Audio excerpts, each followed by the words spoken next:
wabarakatuh. Shalom, Om Swastiastu, Namo Buddhaya, Salam Kebajikan. Pertama-tama, izinkan saya memperkenalkan diri. Perkenalkan, nama saya Gloria Nivesti Omega Sau dengan NIM J1A1230027 dari kelas reguler A, program studi S1 Ilmu Kesehatan Masyarakat, Fakultas Kesehatan Masyarakat Universitas Halu Oleo. Pada kesempatan kali ini, saya akan memaparkan hasil perhitungan NASA TLX yang telah saya lakukan untuk memenuhi tugas dari Ibu Arum Dian Pratiwi, SKM MSc, selaku dosen pengampu mata kuliah ergonomi. Oke, langsung saja. Nah, pertama-tama kita harus mengetahui apa sih itu NASA TLX. Oke, NASA TLX atau NASA Task Load Index adalah alat evaluasi yang digunakan untuk mengukur beban kerja mental secara subjektif. Metode ini menghubungkan 6 dimensi: beban mental, beban fisik, beban waktu, kinerja, usaha, dan frustasi. Pengguna menilai tiap dimensi pada skala 1 hingga 100 dan hasilnya dihitung untuk memberikan gambaran keseluruhan tentang kerja yang dialami individu. Sebelum kita mengukur bahkan menghitung NASA TLX beban kerja seseorang, perlu kita ketahui adanya indikator beban kerja. Yang pertama yaitu kebutuhan mental, yang kedua kebutuhan fisik, yang ketiga kebutuhan waktu, yang keempat performance, yang kelima tingkat usaha, dan yang keenam adalah tingkat frustasi. Sebelum kita mengukur bahkan menghitung NASA TLX beban kerja seseorang, perlu kita ketahui adanya indikator beban kerja. Yang pertama yaitu kebutuhan mental, yang kedua kebutuhan fisik, yang ketiga kebutuhan waktu, yang keempat performance, yang kelima tingkat usaha, dan yang keenam adalah tingkat frustasi. Nah, terlihat pada slide ada kuesioner yang diberikan kepada responden untuk diisi, di mana tujuannya untuk mengukur beban kerja mental yang dialaminya dengan melihat bobot dan peringkat beban mental yang dialaminya selama bekerja. Terdapat 2 kuesioner yaitu pemberian pembobotan dan pemberian peringkat.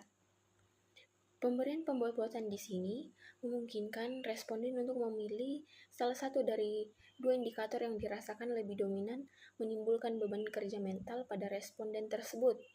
Selanjutnya, pemberian peringkat di mana terdapat range yang akan ditentukan sendiri oleh responden untuk melihat tingkat faktor beban kerja mental yang dialami.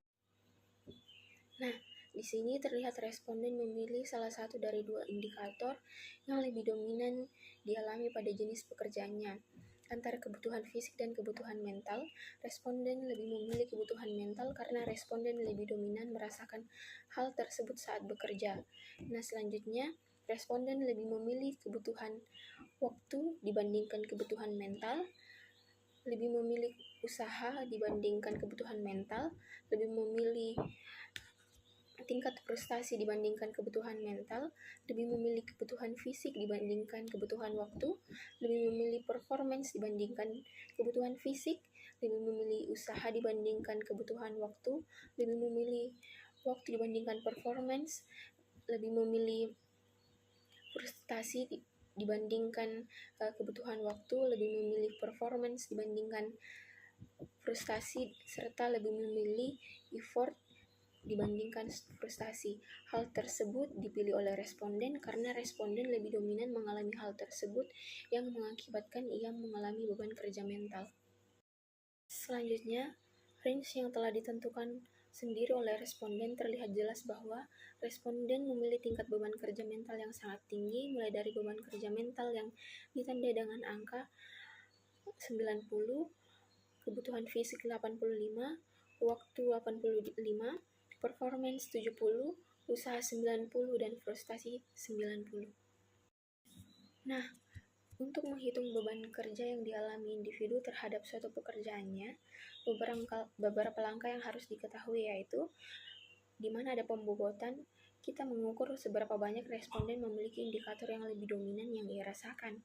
Kemudian ada perhitungan nilai akhir, di mana cara perhitungannya yaitu dengan melihat kembali indikator dan range yang telah ditentukan oleh responden, kemudian dikalikan total dari semuanya tersebut, kemudian dibagi menjadi 15.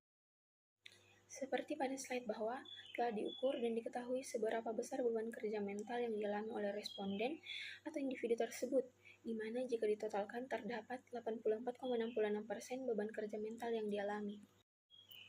Nah, tadi telah diketahui seberapa besar beban kerja yang dialami responden, yaitu 84,66%, di mana dapat terlihat pada penggolongan beban kerja yaitu pada angka 80-100%.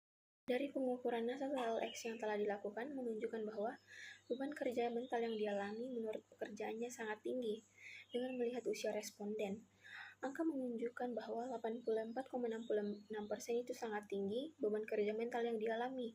Oleh karena itu, seorang pekerja dapat membuat daftar prioritas tugas, mengelola waktu, serta menetapkan batasan.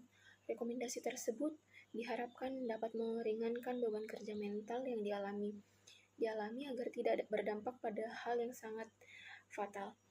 Demikianlah yang dapat saya paparkan. Kurang lebihnya mohon dimaafkan. Wassalamualaikum warahmatullahi wabarakatuh. Salam sejahtera bagi kita semua. Terima kasih.